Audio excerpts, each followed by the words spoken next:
জয় রাম, জয় রাম, গোবিন্দ। জয় গোবিন্দ। কৃপাসিন্ধু রাম ঠাকুর পুস্তক থেকে কৃপাসিন্ধু 14 নং পৃষ্ঠা পাঠ। আবার একদিন আমি ও প্রভাত দা, অধ্যাপক প্রভাত চক্রবর্তী ঠাকুরের সঙ্গে শাহনগর এক ভক্তের বাড়িতে উপস্থিত হই। ভক্তপ্রবর দরজা খোলা মাত্রই ঠাকুর বললেন, আজ আপনার দরজায় স্বয়ং গোবিন্দ উপস্থিত। ভক্ত ভদ্রলোকটিও সানন্দে আমাদের গ্রহণ করলেন এবং ফল মিষ্টি দিয়ে ঠাকুরকে ভোগ নিবেদন করলেন। আমরা আনন্দের সঙ্গে প্রসাদ গ্রহণ করে তৃপ্ত হলাম। এই প্রবোধদায়ী প্রভাত চক্রবর্তী পাহাড়তলি কৈবল্যধাম আশ্রমে দুর্গা মূর্তি পূজার পরিবর্তে দুর্গা পূজার 3 দিন কৈবল্যনাথের ফটোতেই পূজা প্রবর্তন করেন। পূর্বে কৈবল্যধাম আশ্রমে প্রতিমা করিয়াই দুর্গাপূজা হতো। ইতিপূর্বে ঠাকুর যখন কৃপা করে আমার মেসে আসতেন, তখন ময়মনসিংহের আমার বড়দা সুরেশচন্দ্র মুকুটি একটি কার্বাঙ্কালের বেদনায় খুবই কষ্ট ভোগ করেছিলেন। আমি ঠাকুরের নিকট বড়দার কষ্ট ভোগ করার কথা বললে তিনি বলেন, গরুর টাটকা গোবর গরম কইরা ফুরাতে লাগাইয়া লেপা দেন, ভালো হইয়া যাইব। আমিও ঠাকুরের নির্দেশ মতো বড়দাকে পত্রোত্তরে লিখে দিলাম। বড়দা সত্যি ফুরার ব্যথা থেকে মুক্ত হয়েছিলেন। এই কথা লেখার উদ্দেশ্য, ঠাকুর বহু কঠিন রোগের টুটকা ওষুধ জানতেন।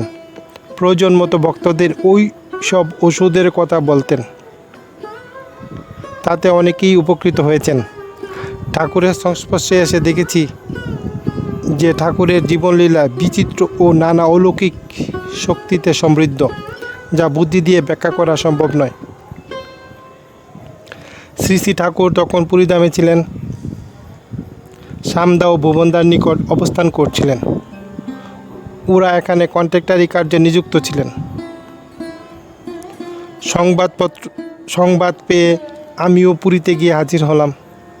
ঠাকুর আমাকে পেয়ে খুশি হলেন। একদিন জিজ্ঞেস করলেন, আপনি সমুদ্র দেখছেন?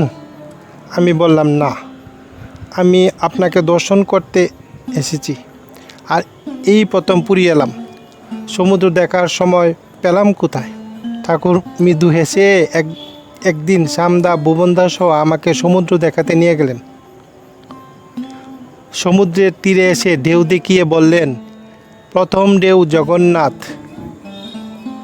দ্বিতীয় ঢেউ সুভদ্রা, আর তৃতীয় ঢেউ বলরাম। তারপর জগন্নাথ মন্দিরে নিয়ে এসে জগন্নাথকে দর্শন করালেন। ঠাকুরের উপস্থিতিতে জগন্নাথ দেবকে নয়নগোচর করে অনির্বচনীয় এক অনুভূতি লাভ করলাম, যা ভাষায় ব্যক্ত করা আমার পক্ষে আজও সম্ভব নয়। তখন আমার বয়স কম ছিল, অভিজ্ঞতা ও আধ্যাত্মিক জীবন সম্বন্ধে কোনো ধারণাই ছিল না। তার ফলে ঠাকুর সম্পর্কে সেই মুহূর্তে বিরাট কিছু ধারণা করতে পারিনি। তাছাড়া যে সাধনা ও একাগ্রতা থাকলে তাহার কথায় নিগুড় তাৎপর্য হৃদয়ঙ্গম করা যায়, সেই সাধনা আমার জীবনে কোথায়? আজ স্মৃতিচারণ করতে বসে বারবার মনে হচ্ছে, কেন তখন ঠাকুরের পা দুখানি জড়িয়ে বুকের উপর তুলে নিলাম না। তিনিই তো স্বয়ং জগন্নাথ। তিনিই তো স্বয়ং জগন্নাথ।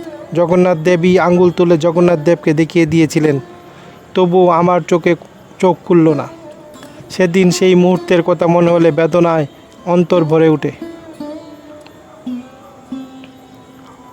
ঠাকুর পরবর্তীকালে একবার আমার সেজ ভ্রাতা কলির কারখানার সদানন্দ রোডে অসুস্থ হয়ে গুপ্তভাবে অবস্থান করছিলেন।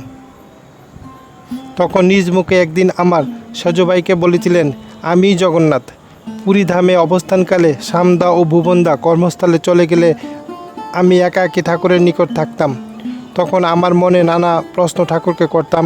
ঠাকুরও আগ্রহ সহকারে আমার প্রশ্নের উত্তর দিতেন এবং সরল ভাষায় বুঝিয়ে দিতেন। চঞ্চল মনকে স্থির করবার উপায় সম্বন্ধে ঠাকুরকে জিজ্ঞেস করলে ঠাকুর প্রত্যুত্তরে বললেন, একাগ্র চিত্তে নামের অভ্যাস করতে হয়।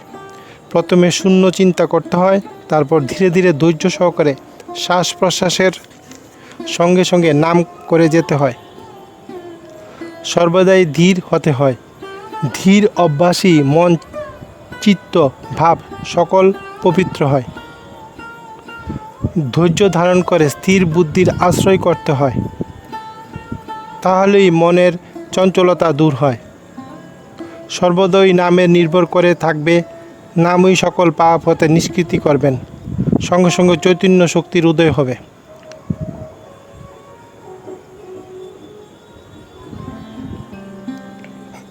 জয় রাম, জয় গোবিন্দ।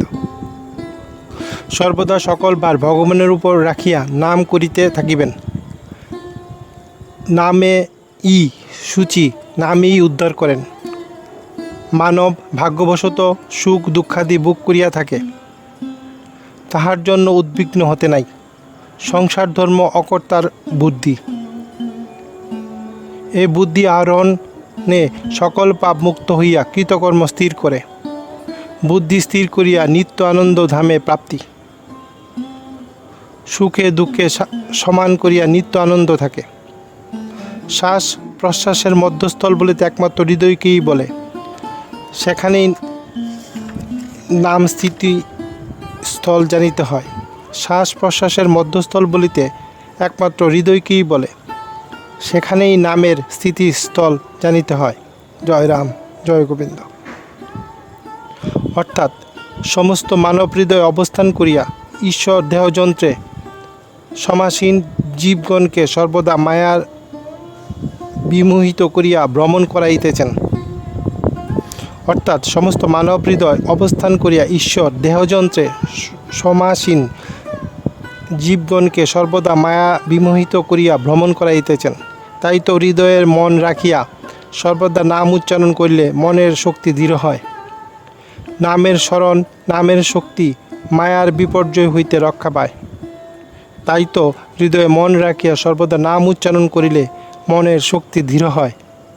নামের স্মরণ, নামের শক্তি মায়া বিপর্যয় হইতে রক্ষা পায়। সংসার তো মায়াময়, সংসার তো মায়ার দ্বারা গঠিত। চিত্তে চঞ্চলতা অধিষ্ঠান হইয়া জীবগণকে কর্তৃত্বাভিমানে জড়াইয়া সুখ দুঃখের ভাগী করিয়া রাখে। সংসার তো মায়ার দ্বারা গঠিত। চিত্তে চঞ্চলতা অধিষ্ঠান হইয়া জীবগণকে কর্তৃত্বাভিমানে জড়াইয়া সুখ দুঃখে ভাগী করিয়া রাখে। ইহা হইতে ত্রাণের একমাত্র ভগবান বই আর কিছুই নাই। সহিষ্ণুতা শক্তির আশ্রয় করিয়া সর্বদা নাম করিবে। ধীর হইয়া যদি ধৈর্য ধরিতে না পারেন, তবে নাম নিয়া পড়িয়া থাকেন। নামই সত্য, না এই বই আর কিছুই নাই। জয় রাম, জয় গোবিন্দ। যেই নাম সেই ভগবান। নামই ব্রজবাসী, মথুরাবাসী, বৃন্দাবনবাসী। ব্রজবাসী নিকট সর্বদা ভগবান থাকে। ঠাকুর আরও বলেন, নাম করিতে ভালো লাগুক আর না লাগুক, নাম করিতে করিতে নামের অনুরাগ আসিবেই এবং নামই উদ্ধার করিয়া নিবে। নিষ্ঠা ও ধৈর্য সহকারে নাম করিতে করিতে কামনা ত্যাগ হইয়া যায়। যেই নাম সেই ভগবান। নামই ব্রজবাসী, মথুরাবাসী, বৃন্দাবনবাসী, ব্রজবাসী নিকট সর্বদা ভগবান থাকেন।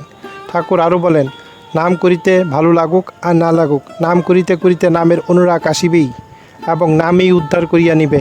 নিষ্ঠা ও ধৈর্য সহকারে নাম করিতে করিতে কামনা ত্যাগ হইয়া যায়। নাম, এই নাম করিতে বিধি, বেদ বিধি, সূচি অসুচি কি আহারাদি কোনো নিয়ম নিষ্ঠার প্রয়োজন হয় না। প্রাণবায়ুর সঙ্গে নাম করিতে করিতে একাগ্রতা আসে। 2. ধীর ভক্তি। ঠাকুরের কৃপা লাভ করিতে হইলে ধীর ভক্তির প্রয়োজন। সত্যনারায়ণ পাঁচালীতে দেখা যায়, ধীর ভক্তি হয় যার, পাতক না থাকে তার, মনোরথ সিদ্ধ হাতে হাতে। সত্যনারায়ণ পাঁচালীতে দেখা যায়, ধীর ভক্তি হয় যার, পাতক না থাকে তার, মনোরথ সিদ্ধ হাতে হাতে। 3. বিশ্বাস। বিশ্বাসে মিলায় কৃষ্ণ তর্কে বহুদূর। প্রহ্লাদ বিশ্বাস করিয়া যখন কৃষ্ণ বলিলেন, তখন আর খ বলিবার ইচ্ছা হইল না। এই দৃঢ় বিশ্বাস ও ভক্তি হইতেই নামের মাধ্যমে তাহার সহিত যোগাযোগ সৃষ্টি ও কেন্দ্র স্থাপিত হয়।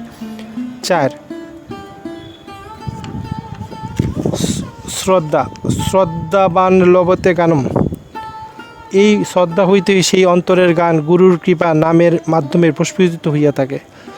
শ্রদ্ধাবান লভতে গানম, এই শ্রদ্ধা হইতেই সেই অন্তরের গান গুরুর কৃপা নামের মাধ্যমে প্রস্ফুটিত হইয়া ওঠে।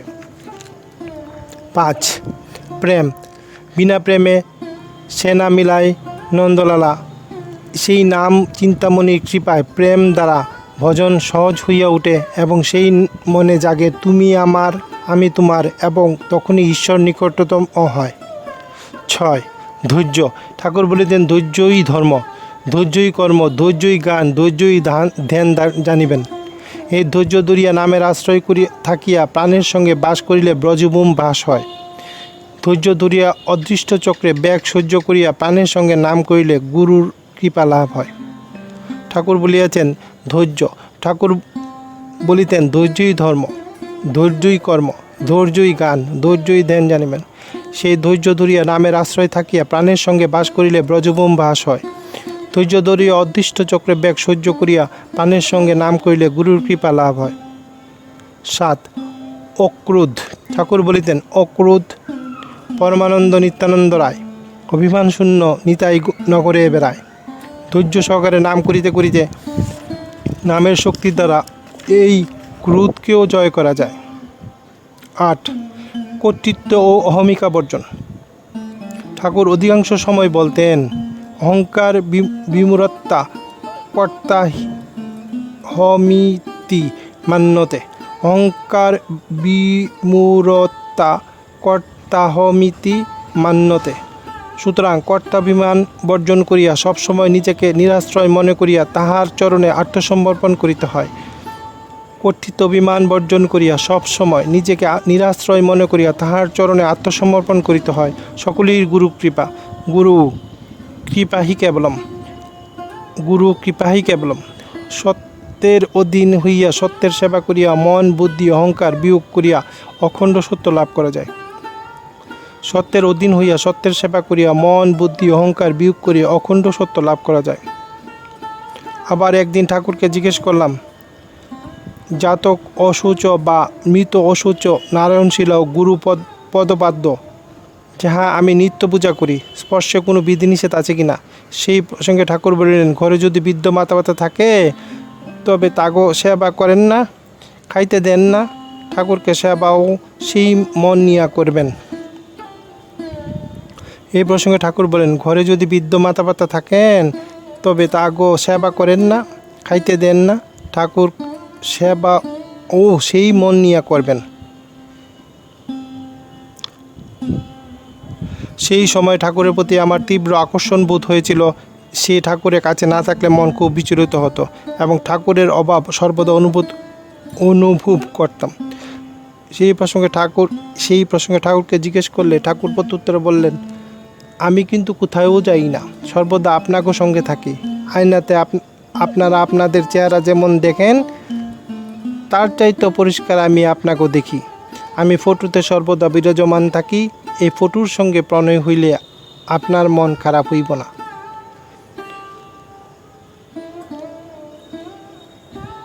এই প্রসঙ্গে ঠাকুরকে জিজ্ঞেস করলে ঠাকুর প্রত্যুত্তরে বলেন, আমি কিন্তু কোথাও যাই না, সর্বদা আপনাকে সঙ্গে থাকি।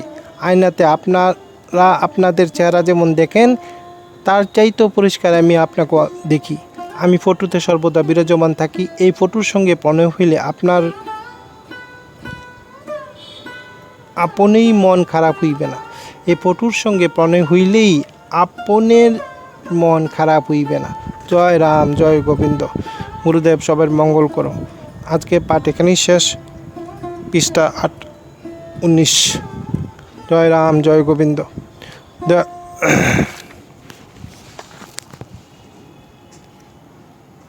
Thanks for watching. Please subscribe my channel Sri Sri Satyanarayana for more devotional video. Jai Ram, Jai Govind.